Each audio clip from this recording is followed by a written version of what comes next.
Wonderful. And hi to everyone watching this on the recording. It seems like a lot of people will be watching the replay, so that's great. Same thing as last time. If you're joining for the first time, welcome. This will be a different sound bath than last time. We'll be using different instruments, which I'll talk about in a moment. But I always recommend using headphones, even if you have the little plug-in ones from a plane. Those will help make the experience more immersive. And then I recommend as well, if you continue to develop your relationship with sound, with these sound meditations, investing in some nice, maybe even noise canceling headphones can be really helpful. Great. Does anyone have any questions or things they wanted to share from last time before we dive in? I have a little bit that I want to talk about these instruments, a little bit about the theme that maybe if you've been following the emails or anything I posted on social media that I wanted to bring in kind of as the next step for practicing with sound, feel free to pop it in the chat while we get started. We don't need to be in a seated position this time. If you'd like to go ahead and lay down, and we'll start the listening meditation from a reclined position if you can, or I know Kelly, you're watching from a plane, so just taking it all in from wherever you are. If you have something to cover your eyes, this is also recommended as well. I know we have some people joining that are on the west coast of the United States, Seattle, Oregon, California. Good.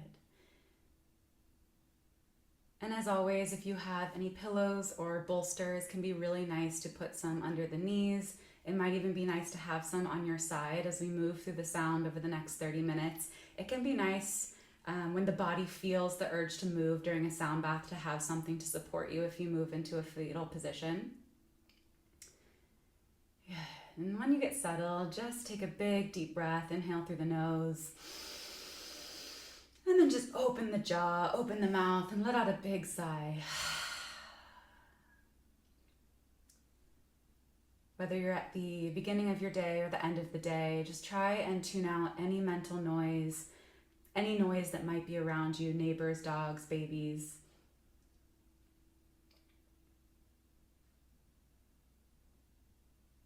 And we'll tune into that practice, that yogic practice of internal navigation, of a withdrawal of our senses from the external into a focus on the internal. So today we'll be working with a similar instrument to the alchemy bowls, but these are frosted quartz crystal bowls. So they have a slightly different resonance, and these are each tuned to, or believed to be tuned to, the note that corresponds with one of our energetic centers, which is also known as a chakra. This is a Sanskrit word meaning wheel or spinning energy center, and we have them from our root all the way up to the crown of the head. There are 7 main ones that we hear most often in our yoga classes, or anytime we're practicing a yogic discipline. We definitely hear of these energetic centers. We have them in our hands, we have them all over, but the main ones that we're concerned about for this sound bath at least is through the central column, our Sushumna column, right up the center of our body. And we have C, we have D, E, F, G, A, and then B at our crown respectively as we move up the central column. And with these notes that are said to vibrate these different centers of the body, they also have a corresponding ethos or theories or an emotion or aspect of the human experience that they correspond to. They have colors as well. So starting with our largest bowl, the C, which is our root. This is going to be our deepest note. And this corresponds to our sense of community, our family, our sense of belonging in our bodies, in, something very earthy. As we move up, we move through our sensual center, the second chakra, which is associated with the element of water. It's our emotions, it's our thoughts, our feeling. It's also our sensuality. We move to our solar plexus, which is roughly around the navel, and this corresponds to our sense of power, our sense of personal worth. The name for this chakra is Manipura, which means city of jewels. So I like to imagine as we work with this energy center, very bright gemstones, or the palace from Wizard of Oz, for example. And then we move to the heart, the throat, and then up to the third eye and the crown. So With this, I wanted to introduce this concept that we have in Sanskrit called rasa. And Sanskrit is a very interesting language to contemplate, to meditate with, to study, because unlike most other languages that we work with, that we have a word and it describes a particular thing. It could be a word for an object, an emotion, but it's a very linear, a word and a definition. Sanskrit works a little bit differently. You might notice when we're studying yogic scriptures or anything that's written in Sanskrit, why there are plenty of different translations for each work or even each word. And I like to think of each Sanskrit word as a nucleus, and then depending on where this atom is and what it's relating to and which different energies are interacting with it, the meanings can change, just like the placement of an electron changes. And so with this, the concept of rasa or any Sanskrit word is really trying to describe the tone or the vibration, the feeling or the emotion that is associated with this particular word. And rasa in this way is closely translated to essence or emotional tone. So really not trying to identify a particular object about a substance, but really what does it evoke within the emotional architecture of the human body, of the human experience. So this is something that I invite you to contemplate and to feel as we move through the different bowls and we move through the different notes that are associated with the different energy centers along the body. What type of emotional tone, what type of essence does it carry as it hits your particular body as it is today?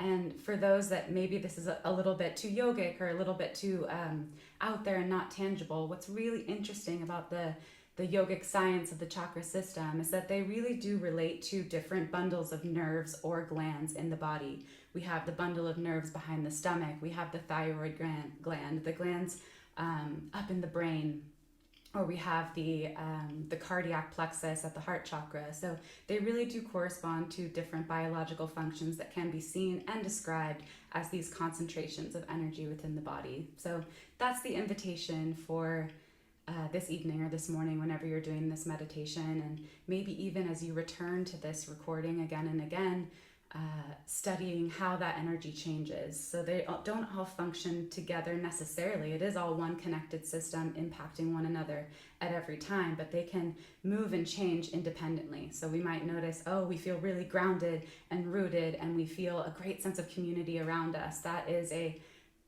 lubricated and a functioning and a spinning root chakra. But we might be in our interactions with our family and our friends and feel that, anytime we want to say something that scares us to communicate our vulnerability or truth, we might feel this block or this tightness at our throat. That would be the throat chakra being constricted, maybe moving more slowly, so we say. So it's interesting to study how the sound helps activate and helps move energy through the chakra system. So if you do find a block, if you do find that the sound seems to concentrate someplace, that's something to study. That's something to note about yourself and maybe continue to work with sound or a different type of practice to release that whatever it is in your body that's not being able to express the way that is the most healthy and fluid and flowing. So with that was a little bit more talking than I planned to do, but a really interesting topic when we're working with sound. Great. So back to the meditation. We'll immerse in this sound bath for about 20 minutes. We'll go through the bowls and then once again through the gong. For those that are newer to these sound bath practices, not all sounds are going to be harmonious and they might not land in a way that feels good always. And so I just wanted to clarify that sometimes when we're working with sound or in a sound bath, we can get to areas that feel uncomfortable, whether that's with a dissonant chord or a particular type of instrument. Is that the invitation when we feel these moments of tension or maybe uncomfortable memories are coming up is to invite more breath into the body to breathe through it. And that usually helps move things along and helps us maintain a sense of stability even when we're working through something difficult. Good. So now we can take another big deep breath through the nose and start to slow down the mind. And exhale through the mouth. Allow the shoulders to relax. And just do a gentle scan of the body with closed eyes. From the crown our B note, our crown chakra, all the way down to the root, our C note. Finding areas of the body that might be holding on to your day or your evening, and just relax into them with the breath. You might like to place one hand on the belly, one hand on the heart. If you're feeling perhaps a bit ungrounded today, it might be nice to have the hands on the floor beside you, face down, palms down, connecting with the earth. Or you can have them up and open to the ceiling or the sky or the plane.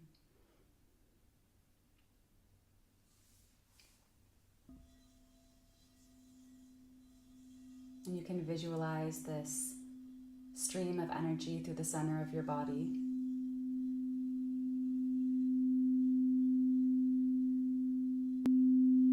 Just breathe into the sound, looking for the essence.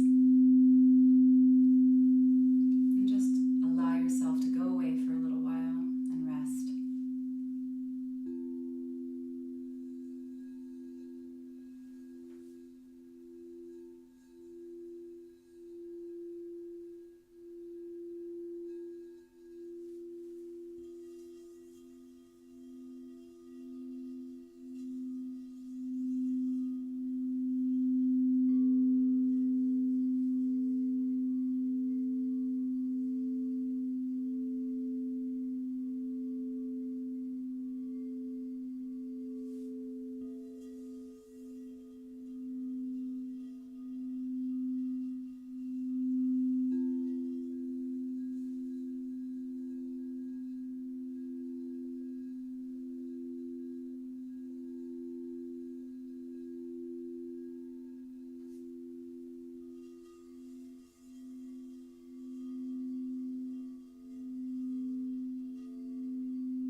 And take a deep inhalation through the nose.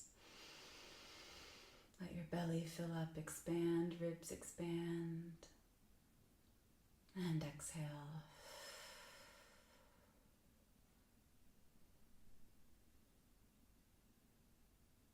You might like to wiggle the fingers and the toes. Maybe rock the head back and forth. Open and close the hands. And when you're ready, you can extend the arms above the head, maybe interlacing the fingers and flipping the palms, stretching, pointing the toes, making a long line with the body as if you're waking up in the morning for the first time. And as you exhale, you might like to come into a little ball if you have the space and rock back and forth, massaging the spine after laying still for a good 30-45 minutes. And then you can roll over to fetal position and just take a moment to rest there.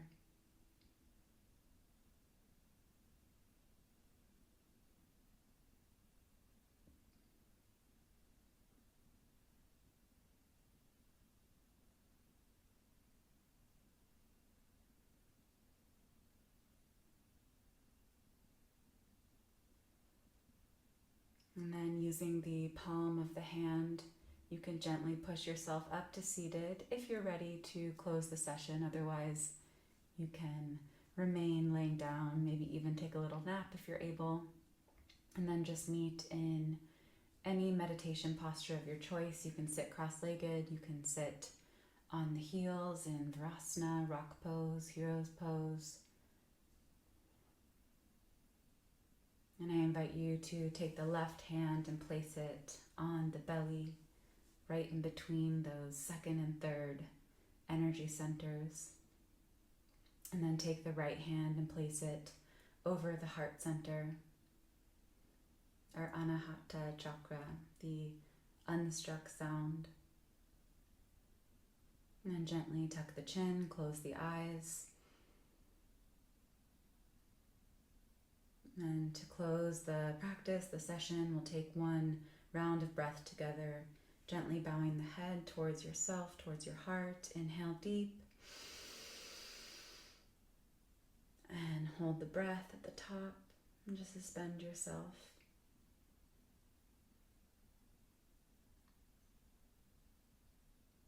And exhale.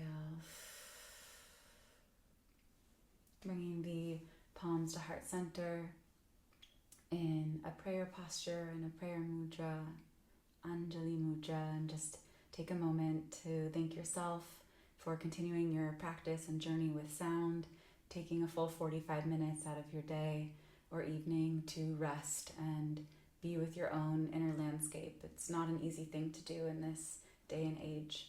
So it's quite a radical act of self-care to take this time. And thank you so much for joining.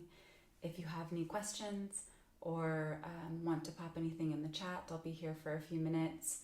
And as always, really appreciative of any feedback you have for these types of instruments, how the sound worked for you, which devices you use, so I can continue to refine, because it's quite a process to pick up these instruments. But thank you all so much and have a great rest of your day.